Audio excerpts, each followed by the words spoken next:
नमस्कार दोस्तों, स्वामी जी ग्लोबल में आपका स्वागत है। दोस्तों, अब भारत पुराना भारत नहीं रहा, ये बहुत तेजी से बदल रहा है। ये नया भारत है और इसकी काबिलियत को पूरी दुनिया मान रही है। आज सारी दुनिया में भारतवंशी अपनी काबिलियत का लोहा मनवा रहे हैं, फिर चाहे वो ब्रिटेन के प्रधानमंत्री ऋषि सुनक हों या पुर्तगाल के एंटोनियो कोस्टा या फिर अमेरिका की वाइस प्रेसिडेंट कमला हैरिस हों। अब इनमें एक नया नाम लियो वाराडकर का भी जुड़ गया है, जिन्हें आयरलैंड का प्रधानमंत्री चुना गया है। जी हां दोस्तों, भारतवंशी लियो वाराडकर यूरोपीय देश आयरलैंड के नए प्रधानमंत्री बन गए हैं। इनके पिता अशोक 1973 में मुंबई से आयरलैंड शिफ्ट हो गए थे। इस मौके पर भारत के प्रधानमंत्री नरेंद्र मोदी ने उन्हें बधाई दी है। उन्होंने कहा, लियो वाराडकर को दूसरी बार प्रधानमंत्री बनने पर बधाई।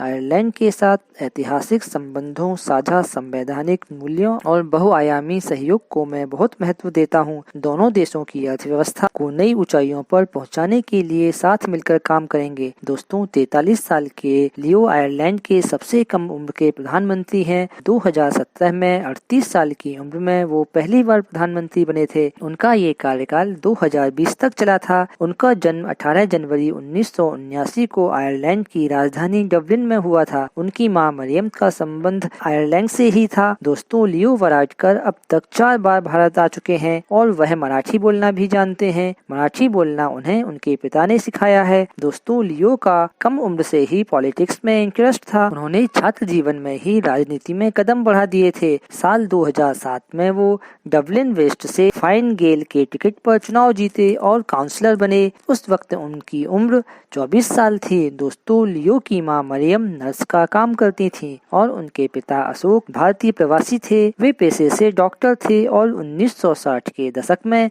इंग्लैंड की नेशनल हेल्थ सर्विस में काम करते थे। वहीं पर दोनों की मुलाकात हुई थी। अशोक महाराष्ट्र में सिंधुदुर्ग जिले के वराड गांव से थे और मुंबई में रहते थे। दोस्तों, लियो की प्रारंभिक शिक्षा सेंट फ्रांसिस नेशनल स्कूल में हुई। आगे की पढ़ाई के लिए उन्होंने एक निजी सेकेंडरी स्कूल किंग्स हॉस्पिटल में एडमिशन लिया। 2003 में डबलिन के ट्रिनिटी कॉलेज से उन्होंने मेडिकल की डिग्री ली, जिसके बाद उन्होंने प्रैक्टिस शुरू की। दोस्तों, जिस वक्त वराड पहली बार प्रधानमंत्री बने थे, उस वक्त ब्रिटेन ब्रेक्जिट लागू करने की तैयारी में था और आयरलैंड उसके साथ सीमा व्यापार को लेकर चर्चा कर रहा था। वराड के नेतृत्व में आयरलैंड ने ब्रिटेन से बात की ताकि दोनों के बीच सीमा पार लोगों के आने जाने को लेकर सख्त पाबंदियां न लगाई जाएं। इसके बाद जब 2020 में चुनाव हुआ, वाराडकर देश के नए डिप्टी प्रधानमंत्री चुने गए। देश इस समय कोविड महामारी से जूझ रहा था। वराड की चुनौतियां बढ़ गई थीं। उन्होंने पाबंदियां लगाते वक्त कहा था कि वर्क फ्रॉम होम जल्द ही आम हो जाएगा। दोस्तों, 2013 में डॉक्टर के तौर पर प्रैक्टिस छोड़ चुके वराडकर महामारी के दौरान मार्च 2020 में एक बार फिर प्रैक्टिस में लौटे। संकट से निपटने के लिए डॉक्टरों की जरूरत को देखते हुए उन्होंने